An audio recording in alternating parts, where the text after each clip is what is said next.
Intervención polo principio, é dicir, facendo as presentacións. Estas dúas fotografías son as protagonistas desta intervención. As brañas do Deo. Evidentemente é unha simplificación. Non poden caber aquí nin moitas fotografías a maiores os máis de 3.300 hectáreas que constitúen esta paraxe natural. Mas, en calquera caso, estou segura que nos colocan o foco nalgo que é moi importante, o verde. O verde made in Galiza, o noso verde auténtico, orixinal e de verdadeira denominación de orixe. Isto é o que son as brañas do Deo. E ben, imos contradicir tamén, se o permiten, ese refrán que di que unha imaxe vale máis que 1000 palabras. E imos ceder paso ás palabras para que nos conten todo o que é imposible recoller nestas dúas fotografías. As brañas do Deo, con un topónimo galego, por certo, bastante esclarecedor, bastante transparente, son un conxunto de humidais, principalmente breixeiras, turbeiras, que están acompañadas en contacto de bosques de amieiros, de freixos prioritarios, así como tamén de herbais higrófilos e matogueiras. Constitúen, no seu conxunto de forma global, como hai que ver o territorio, unha zona de alto valor ecolóxico e tamén dunha grandísima singularidade paisaxística que convido a todos e a todas as diputadas que vayan coñecer. É por iso a zona núcleo da Reserva da Biosfera Mariñas Coruñesas e Terras do Mandeo. Unha reserva natural acuífera, un espazo, polo tanto, natural fundamental, que surte á comarca das Mariñas e que está situado na conca do Deo, un afluente do río Mandeo. Absorbe multitude de regatos, de regos de cabeceira deste río, conformando unha gran rede hidrolóxica de grande valor ambiental, social e paisaxístico distribuído ao longo de 3 concellos, Oza, Cesuras, Aranga e Curtis. A rede fluvial que conforman o río Deo e o río Mandeo ten un alto interese para a conservación da biodiversidade de especies protegidas como a tartaraña cincenta, de especies ameazadas como a rá temporaria ou incluso de 2 especies que están xa en perigo de extinción, o fento acuático e o mexillón de río. É por iso que esta zona foi incluída no Plan Hidrolóxico de Galicia Costa como treitos de interese de especies ameazadas. Pois ben, actualmente as brañas do Deo presentan un preocupante nivel de degradación, que non é por acaso, non é fortuito, non é debido a inclemencias meteorolóxicas, circunstancias naturais adversas, ni moito menos. É unha degradación progresiva que leva camiño de se converter nunha irreversible depredación do territorio se non actuamos a tempo e desde xa digo que aínda estamos a tempo. E isto é así porque, como se está constatando agora, oficialízase esa alianza entre o capitalismo máis devorador, máis desapiadado, con esa administración do goberno do Partido Popular, que é tan connivente, tan dialogante, tan tolerante, mesmo con abrazos ao Consello de Administración dos lobbies enerxético e forestal, como é, ao mesmo tempo, silencioso, frío e distante con todo un clamor social que foi nacendo ao longo destes tempos e que está a defender a dignidade do territorio, que é o mesmo que defender a dignidade das persoas, desde a defensa da biodiversidade do noso medio natural, que, por certo, é o que fai, como vimos nas imaxes das brañas do Deo, esa Galiza verde que ben coñecemos, gozamos e da que todo o mundo fala, e non ten nada que ver con ese moderno green light eslamiado que nos queren facer importar. Queremos, pois, referirnos, por suposto, a este clamor social, poñer en valor e recoñecer con toda a xenerosidade ese compromiso dunha sociedade que se declara indefensa, ignorada e mesmo asoballada e que está a rebelarse con todos os recursos que ten ao seu dispor contra a opacidade, a falta de transparencia, a intransixencia, mesmo as actitudes mafiosas de empresas enerxéticas e tamén dun goberno que só lle dá a calada por resposta atendendo, parece ser, só os intereses particulares e especulativos das empresas privadas.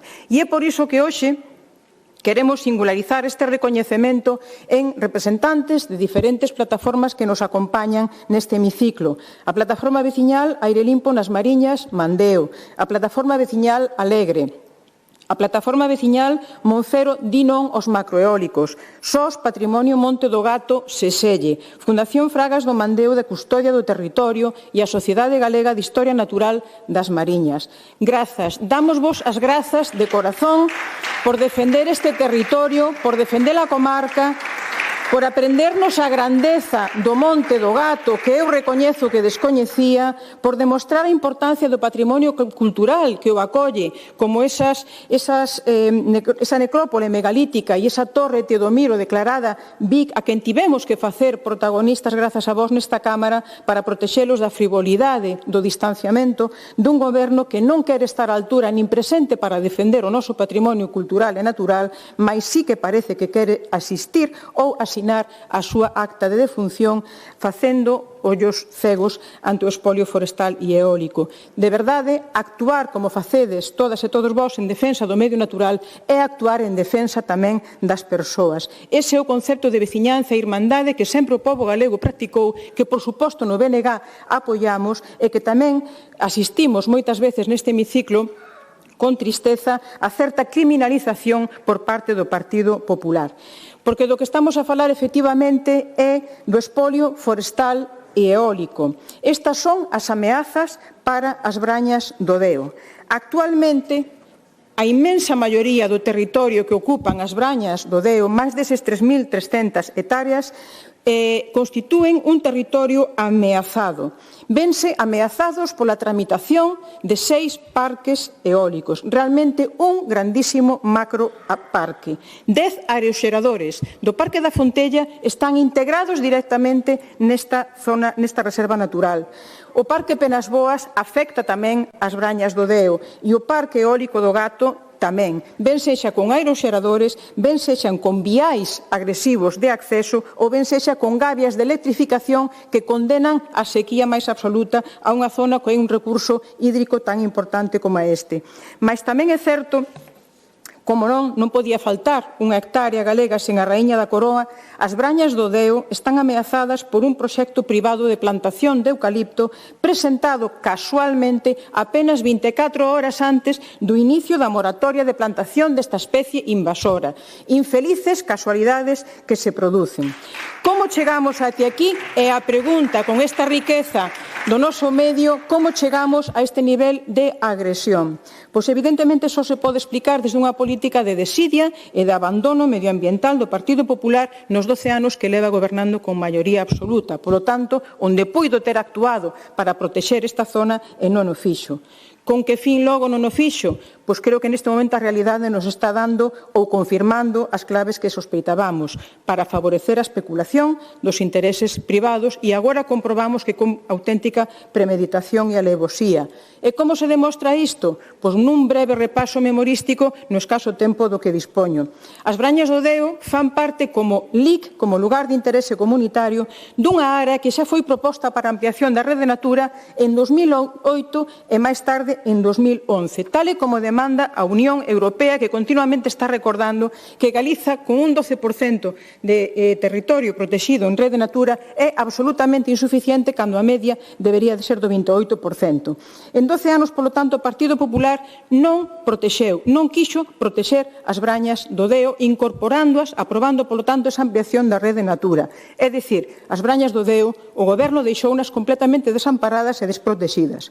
Unha parálise que, evidentemente, axudou a degradar esta zona e a abrir cancelas a todo tipo de agresións como agora estamos vendo. A Xunta non se puxo do lado do medio ambiente e non se pon agora do lado das persoas que o habitan. A actual degradación demostra que non é suficiente, que non é protección bastante estar integrada na Reserva da Biosfera Mariñas Coruñesas e Terras do Mandeo, como tampouco é protección algunhas modificacións do Pexón que fixeron neste sentido protector os concellos de Aranga e Curtis. Mentres tanto, polo tanto, todos estes anos, que fixo a Xunta? Que foi da política da Xunta? Pois disimular, deixar pasar o tempo e disimular cun plan director Rede Natura 2014 absolutamente inútil e que foi, ademais, retrucado cun informe demoledor dende a Unión Europea, disimular cando os propios concellos de Aranga e Curtis quixeron dar marcha atrás e permitir, con modificacións outra vez no Pexón, algún tipo de uso especulativo neste territorio, argumentando que era unha zona altísimamente degradada en a que había que poñer man, disimular cando o estudo da conservación e xestión de humidais elaborado polo IBADER, do que participan a Universidade de Santiago de Compostela e tamén a Xunta, en 2017 advertía sobre a destrucción destes hábitats, facendo referencia, ademais, ás consecuencias da intensificación agroforestal, e disimular cando, entendemos que moi hipócritamente, propón e desenvolve a elaboración da estrategia de infraestructura verde e acaba convertido nun plan que non ten ningún tipo de validez e que, de novo, volve a confirmar a degradación das brañas do Deo, mesmo por escrito, pero non fai nada para intervir na súa recuperación. É dicir, a Xunta denuncia progresivamente, remato xa, señor presidente, unha degradación absolutamente promovida por falta de instrumentos de protección de maior rango, pero a Xunta, que é a única administración a que lle corresponde actuar para previr ou reverter xa a degradación, non fai absolutamente nada en 12 anos. Desde logo, os galegos e as galegas merecen unha explicación, merecémola e moito máis as persoas que habitan neste territorio. Remato xa simplemente lembrando que a nosa proposta de resolución o que demanda é que se inicien dunha vez xa por todas, non só no papel, sino na acción, a inclusión das brañas do Deo na rede Natura. Temos outro turno, señor Queixen. Moitas grazas.